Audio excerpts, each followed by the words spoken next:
So I'm Orit, and for most of the previous decade, probably like a few others in this room, I tried to solve the Middle East conflict.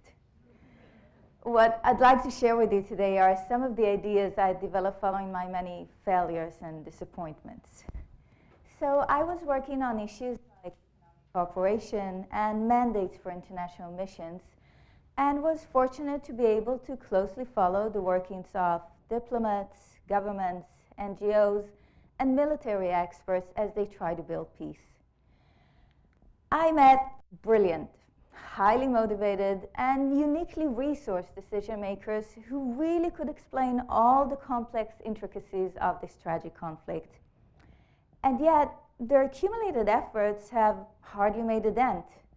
In fact, as we know, the conflict only continued to deteriorate into ever-worsening states. Complexity, as we've already heard, is of course, complexity, of course, is behind this difficulty.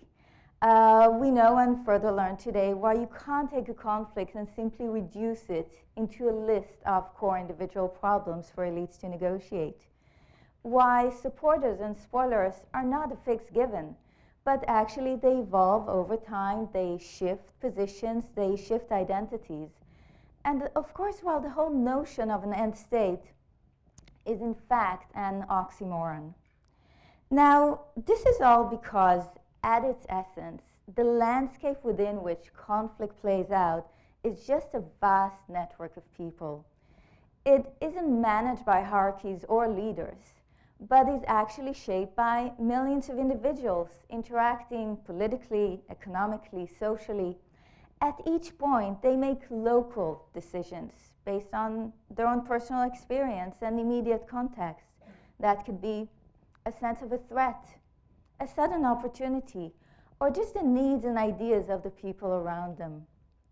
All these almost mundane daily actions by so many people across this vast network accumulate to create what we recognize as reality. A state of peace, like a state of war, is something is wrong with the clicker. Is really an ecological state. It cannot be designed at will. It can only be nourished. And of course, as we heard, this is not only true of conflicts, but of many other social problems, whether it's obesity or poverty or urban regeneration, or just trying to revive social mobility. Across the world, thousands of well-meaning individuals work daily to transform social ecologies. And what is really lacking is a better toolbox. Now, of course, advanced research does provide a very important part of the answer. Stephen Hawking did suggest that the 21st century will be the century of complexity. But if we really want to change the world, we need to learn not only how to better explain complexity, but also how to better do complexity.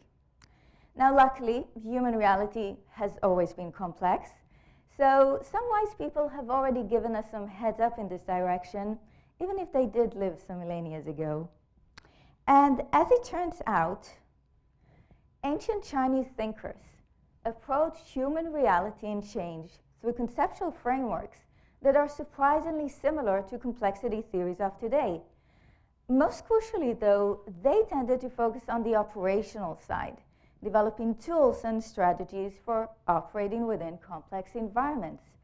The most elaborate of these can be found in traditional Chinese medicine, and specifically in the art of acupuncture. Now, very generally speaking, this approach analyzes dynamic flows rather than specific conditions. It then designs sets of low-intensity interventions whose sole aim is to strengthen or disrupt these very patterns. The interventions themselves, in this case very thin needles, do not insert new resources into the environment. They don't even take control over any key functions, even if temporarily. They simply provide the system with information to reorganize itself.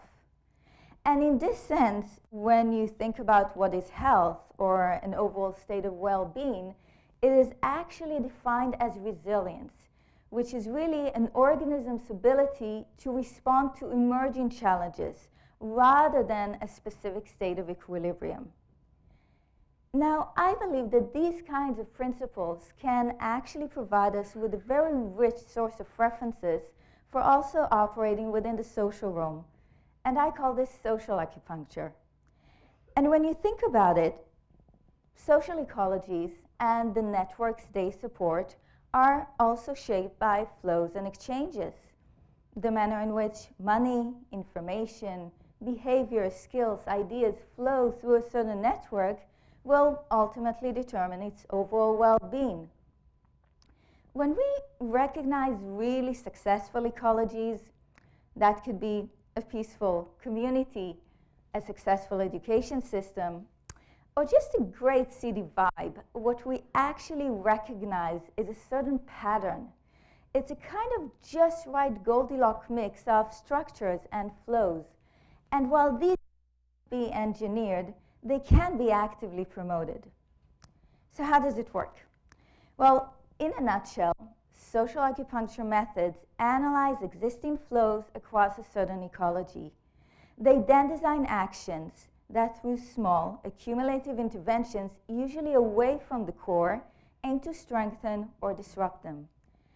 The idea behind this is that over time, the dominant formations, the ones you're really trying to shift, will be gradually undermined and subverted, and the system will gain the needed momentum to tip into a new ecological state.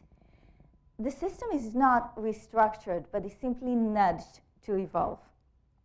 Now, I know that all this sounds really abstract, but during my research this year, I've come across some brilliant social acupuncturists.